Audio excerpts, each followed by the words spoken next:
عزیزان ملت اسلامیہ، کچھ میں کہوں کہ میں اپنے عنوان کی طرف آؤں۔ ہر خطیب اپنی خطابت کے آغاز سے پہلے، ہر اسپیکر اپنی اسپیچ کو شروع کرنے سے پہلے، ہر مقرر اپنی تقریر کی ابتدا سے پہلے کوئی نہ کوئی عنوان ضرور مقرر کرتا ہے، کوئی نہ کوئی ٹاپک ضرور سلیکٹ کرتا ہے جسے اس پر بولنا ہے، جسے اس پر تقریر کرنی ہے، جسے اس پر گفتگو کرنا ہے۔ ٹھیک انہیں قواعد و ضوابط کے تحت میں نے بھی اپنا عنوان سخن الا ان اولیاء اللہ لا خوف علیہم ولا هم یحزنون، اللہ تعالیٰ کی اس فرمان عالی شان کو منتخب کیا ہے۔ عزیزان ملت اسلامیہ، اللہ تعالیٰ کے اس فرمان عالی شان میں ایک لطیف نقطے کی نشاندہی ہوتی ہے۔ اللہ تعالیٰ نے جب نماز پڑھنے کا حکم دیا ہے تو کہیں مومنوں کو یہ نہیں کہا کہ اے مومنین خبردار ہو جاؤ۔ اللہ تعالیٰ نے روزہ رکھنے کا حکم دیا، کہیں یہ نہیں فرمایا کہ اے مومنین خبردار ہو جاؤ۔ اللہ تعالیٰ نے زکوٰۃ دینے کا حکم دیا، کہیں یہ نہیں فرمایا کہ اے مومنین خبردار ہو جاؤ۔ اللہ تعالیٰ نے حج و زکوٰۃ کرنے کا حکم دیا ہے، اللہ تعالیٰ نے سنن و نوافل ادا کرنے کا حکم دیا ہے، لیکن کہیں یہ نہیں فرمایا کہ اے مومنین خبردار ہو جاؤ۔ آخر اس آیت مبارکہ میں حکمت کیا ہے؟ اس آیت مبارکہ میں مصلحت کیا ہے؟ تو معزز طلبہ میں بتا دینا چاہتا ہوں کہ اس میں حکمت یہ ہے، اس میں مصلحت یہ ہے کہ اللہ عالم الغیب ہے، اللہ تمام غیوب کا جاننے والا ہے، اللہ یہ بھی جانتا تھا۔ اب میں یہاں ان کا ازالہ کرنا چاہتا ہوں جو کہتے ہیں کہ اللہ نعوذ باللہ من ذالک جھوٹ بول سکتا ہے۔ میں ان سے کہنا چاہتا ہوں اے ظالم، تم کس منہ سے کہتے ہو کہ اللہ جھوٹ بول سکتا ہے؟ ارے جس نے تمہیں زندگی دی ہے، جس نے تمہیں تمام نعمتوں سے نوازا ہے، اللہ وہ ہے جس نے تمہارے لیے زمین و آسمان کو پیدا کیا ہے، ان تمام چیزوں کو پیدا کیا جو زمینوں میں ہے، تمہیں رزق دے رہا ہے، تم اس کے شان میں یہ کہہ رہے ہو کہ اللہ جھوٹ بول سکتا ہے۔ مسلمانوں، اللہ تعالیٰ نے تمہارے لیے نبیوں کو بھیجا ہے، تمہارے لیے ولیوں کو بھیجا ہے، اللہ تعالیٰ نے سید الانبیاء کو بھیجا، اسی نبی کون صلی اللہ علیہ وسلم کے خاطر اللہ تعالیٰ نے زمین و زماں بنائے ہیں، اسی نبی کون صلی اللہ علیہ وسلم کے خاطر اللہ تعالیٰ نے پوری دنیا کا نظام بنایا ہے، نبی کون صلی اللہ علیہ وسلم کے خاطر شجر و حجر بنائے گئے، نبی کون صلی اللہ علیہ وسلم کے خاطر تمام دنیا کی چیزیں اشیاء بنائی گئی۔ پھر تم کس منہ سے کہتے ہو کہ اللہ جھوٹ بول سکتا ہے؟ نعوذ باللہ من ذالک۔ میں تمہیں کہنا چاہتا ہوں اللہ تعالیٰ نے سب نبی پاک صلی اللہ علیہ وسلم کے لیے بنایا ہے، اور پھر فرمایا من یطیع الرسول فقد اطاع اللہ، جس نے رسول کی اطاعت کی گویا اس نے اللہ کی اطاعت کی۔ پھر تم یہاں تک کہ کہتے ہو کہ نبی نعوذ باللہ من ذالک نبی کو دیوار کے پیچھے کا علم نہیں ہے۔ میں تم سے کہنا چاہتا ہوں اے ظالم، تم کس منہ سے کہتے ہو کہ نبی کو علوم غیبیہ سے نہیں نوازا گیا ہے، نبی کو علم غیب نہیں ہے؟ ارے اعلیٰ حضرت عظیم البرکت لکھتے تھے حبیبی یا رسول اللہ، زمین و زماں تمہارے لیے، مکین و مکہ تمہارے لیے، چنین و چنا تمہارے لیے، بنے تو جہاں تمہارے لیے۔ عزیزان ملت اسلامیہ، میں بتا رہا تھا کہ اللہ عالم الغیب ہے، اللہ تمام غیوب کا جاننے والا ہے۔ وہ یہ جانتا تھا کہ ایک ایسا بھی دور آئے گا جہاں پر لوگ نماز کے کوئی منکرین نہیں ہوں گے، جہاں پر لوگ حج و زکوٰۃ کے منکر تو نہیں ہوں گے۔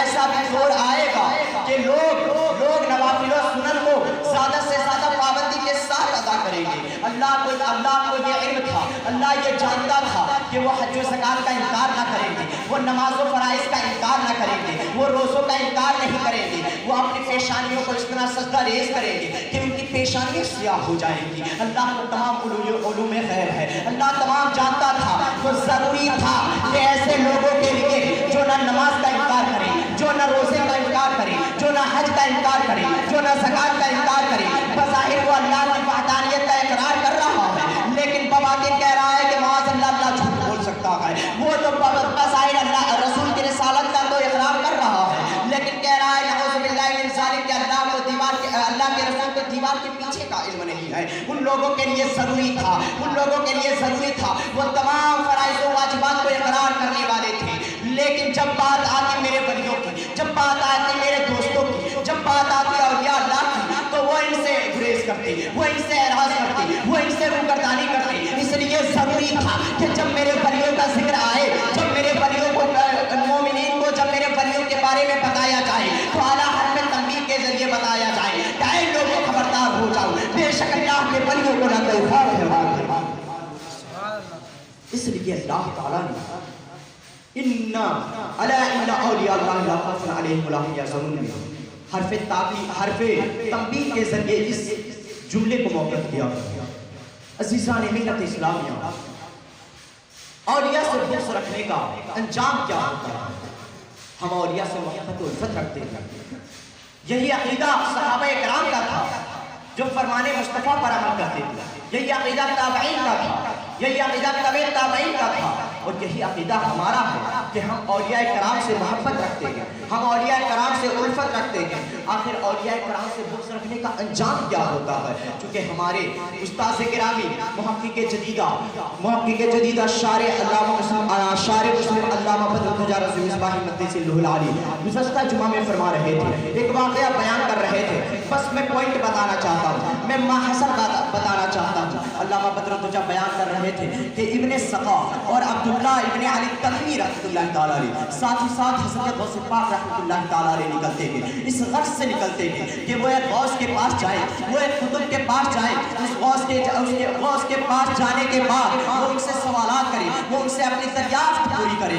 چونکہ ابن سقا کہہ رہا تھا کہ میں اس غوث سے ایسے سوالات کروں گا کہ وہ میرے سوال کے جواب پر قادر نہیں ہوں گے, وہ میرے سوال کے جواب کو بتا نہیں سکیں گے. عبداللہ ابن علی تمیمی نے کہا تھا کہ میں ایسے سوالات کروں گا کہ اس غوث کے نیچے سے غوث کے پیروں تلے زمین کھسک جائے گی. حضور غوث پاک رحمۃ اللہ تعالیٰ علیہ کہتے گے کہ تم لوگوں کا یہ کہنا عبث اور بیکار ہے, تم لوگوں کو ایسا نہیں کہنا چاہیے. اتنے میں وہ تینوں چلتے گے, چلتے جاتے ایک جنگل آ جاتا ہے. جنگل میں جانے کے بعد ایک وادی آ جاتی ہے. وادی میں وہ لوگ کیا دیکھتے گے کہ ایک غوث پیش نظر ہے, ایک اللہ کا ولی پیش نظر ہے, ایک قطب پیش نظر ہے, وہ سامنے موجود ہے. وہ غوث وہی تھا جس کے غرض سے وہ لوگ آئے تھے, وہ غوث وہی تھا جس کے مقصد سے وہ لوگ آئے تھے. اللہ کا ولی موجود ہے, اللہ کا غوث سامنے موجود ہے. وہ لوگ تینوں جاتے گے. وہ غوث ابن سقا سے کہتے گے اے ابن سقا, تو اس لیے آیا ہے نا کہ تو مجھے ایسے سوالات کرے گا کہ میں تیرے سوال کا جواب نہ دے سکوں گا. تو اس لیے آیا ہے نا کہ تو مجھ سے ایسے سوالات کرے گا کہ میں تیرے سوال کے جواب پر قادر نہ ہو پاؤں گا. تو سن لے کہ تیرے سوال کا جواب یہ ہے اور تیرا سوال بھی یہ ہے. تو ابھی میں آپ سے یہ کہنا چاہتا ہوں جو کہتے ہیں کہ اللہ کے ولیوں کو علم غیب نہیں, اللہ کے نبی کو علم غیب نہیں, جہاں ان کا احسالہ ہوتا ہے ابھی اس غوث کو کسی نے بتایا نہیں ہے. عطائے علم الہی سے انہوں نے سب جان لیا ہے کہ ابن سقا کون سا سوال پوچھنے والا ہے, ابن سقا کون سا جواب, ابن سقا کے سوال کا جواب کون ہے. وہ اس غوث کو سب معلوم ہو جاتا ہے. اس غوث نے سب کچھ بتا دیا ہے کہ تمہارا سوال یہ ہے, تمہارا جواب یہ ہے. اب میں ان کا احسالہ کرنا چاہتا ہوں جو کہتے ہیں اللہ کے نبی کو علم غیب نہیں. اللہ کے نبی کے لیے اللہ تعالیٰ نے تمام دنیا کو بنایا ہے, اس سے کوئی چیز پوشیدہ نہیں ہے. ہمارے اور آپ کے امام لکھتے ہیں اور کوئی غیب کیا تم سے نہا ہو بنا, جب نہ خدا کی چھپا تم پہ کروڑوں درود.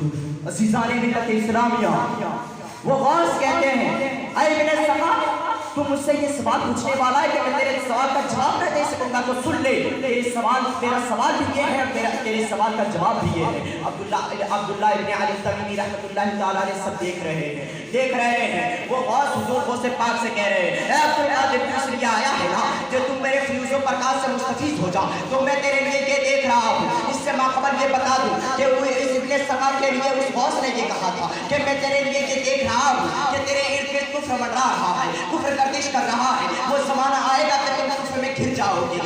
ابن سقا کو یہ سننا تھا. وہ غوث حضور غوث پاک کی طرف متوجہ ہوتے ہیں اور کہتے ہیں اے عبد القادر جیلانی, تو اس لیے آیا ہے کہ تم میرے فیوز و پرکاش سے مستفیض ہو جا. تو میں تیرے لیے یہ دیکھ رہا ہوں کہ کل بغداد کی سرزمین پر تم جامع مسجد کے ممبر پر کھڑے ہو کر کے خطبہ دے رہا ہے اور خطبہ کے درمیان کہہ رہا ہے قدمی ھذا علی رحمت کل ولی اللہ, میرا یہ قدم تمام اللہ کے بندوں کے گردن پر ہے. یہ دیکھنا تھا, یہ کہنا تھا کہ وہ غوث غائب ہو جاتے ہیں. غائب ہو جانے کے بعد عبداللہ ابن علی تمیمی کہتے ہیں وہ زمانہ آ جاتا ہے کہ ابن سقا علوم کا ایسا منبع تھا، ابن سقا کے پاس علوم کا انبار تھا، ابن سقا علوم کے جامع تھے، لیکن جب اس کو پیش کیا جاتا ہے عیسائیوں کا بادشاہ قیصر روم رہتا ہے، وہ قیصر روم بلاتا ہے، ابن سقا کو بلاتا ہے اور تمام عیسائیوں پادریوں کو بلاتا ہے، بلانے کے بعد اس کو ان عیسائیوں کے مد مقابل میں رکھتا ہے، مد مقابل میں رکھنے کے بعد تمام جو سوالات کیے جاتے ہیں